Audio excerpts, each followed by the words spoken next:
Alors, hier, j'ai discuté dans notre café philo, ça n'a pas été enregistré, avec les amis sur la Bible, et justement avec mon ami Gassan, qu'on n'a pas filmé jusqu'à présent, mais enfin qui fait partie de notre environnement dans le café philo McDo, bien qu'ils ne prennent pas la parole. Et là, hors caméra, il a dit des choses intéressantes, mais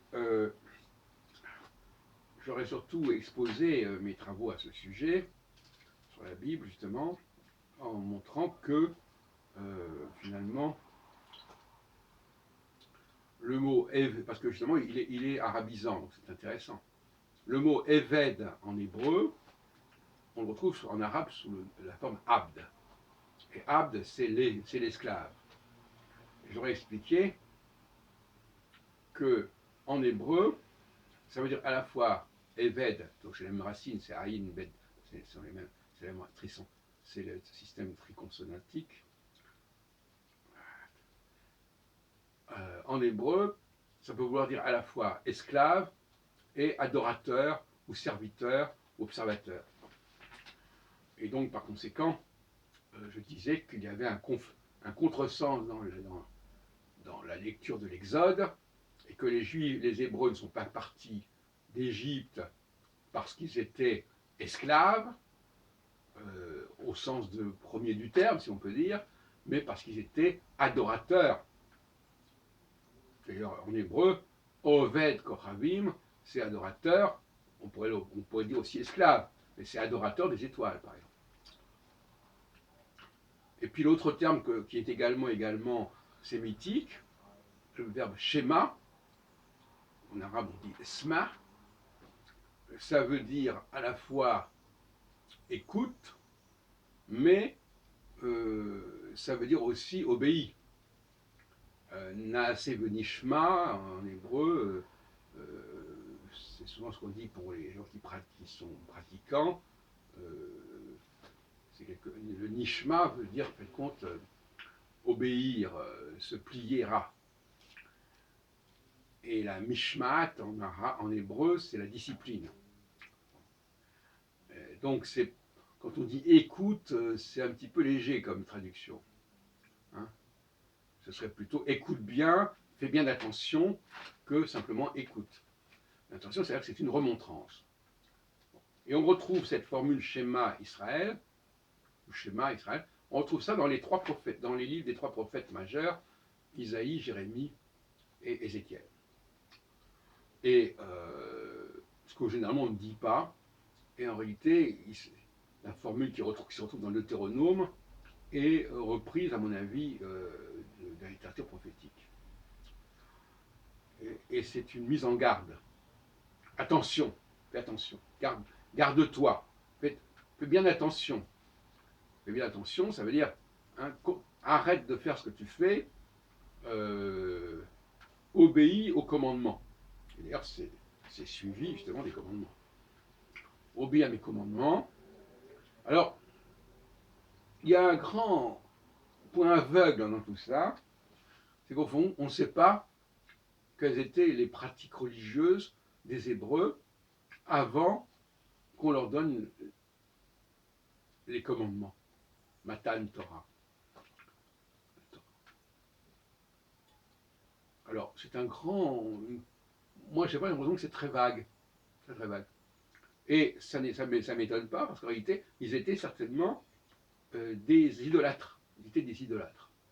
D'ailleurs, on le voit bien avec le veau d'or, qui est tout simple, ça se comprend très bien, puisque on veut leur proposer une nouvelle religion, et ils reviennent à l'ancienne. Bon, c'est pas compliqué. Mais ça n'est jamais dit comme ça. Parce que si on dit ils étaient esclaves, bon, bah alors on dit, bon, ils étaient esclaves, bon, mais au fond, on ne dit pas qu'ils adoraient les idoles. Sauf dans l'épisode du veau d'or, qui ne fait sens que justement, parce que justement, c'est le retour à un culte antérieur. Et donc, c'est un Dieu qui arrive, alors, soi-disant qu'il serait déjà manifesté dans le passé, bon, enfin, c'est très problématique. Il arrive et il s'impose à ce peuple. et il lui impose sa loi. Je dis bien un Dieu, pas Dieu. Un Dieu, il impose sa loi à ce peuple, et voilà, et il lui dira, voilà, tu fais pas ceci, tu fais pas cela, etc. etc. Voilà comment il faut comprendre ces textes. Alors, j'écoute aussi les émissions de M.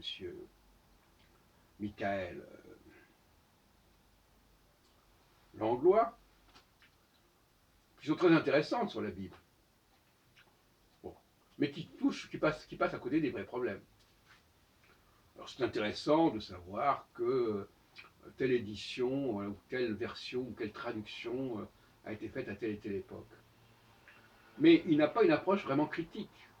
Enfin, c'est une forme de critique, si vous voulez, mais il ne se pose pas de questions, comme moi je le fais, sur le fait que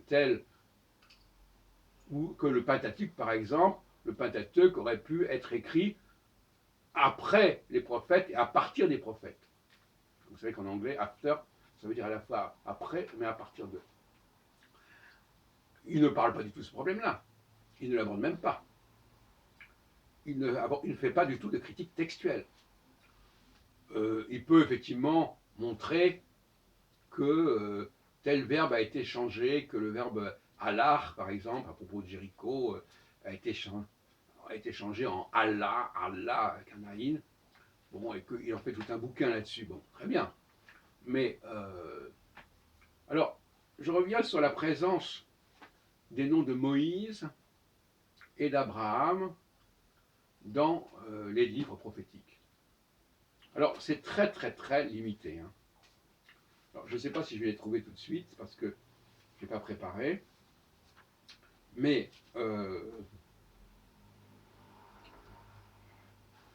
Moïse, on le trouve, je crois, une fois. Hein. Alors, je n'ai peut-être pas le temps, parce que je n'ai pas très bien pris mes notes. Quand on cherche sur Internet, on voit bien que c'est une présence. On le voit une fois. Abraham, on le trouve une fois.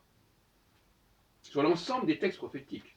C'est-à-dire des trois livres prophétiques dont j'ai parlé. Bon. Alors, c'est quand même très, très faible.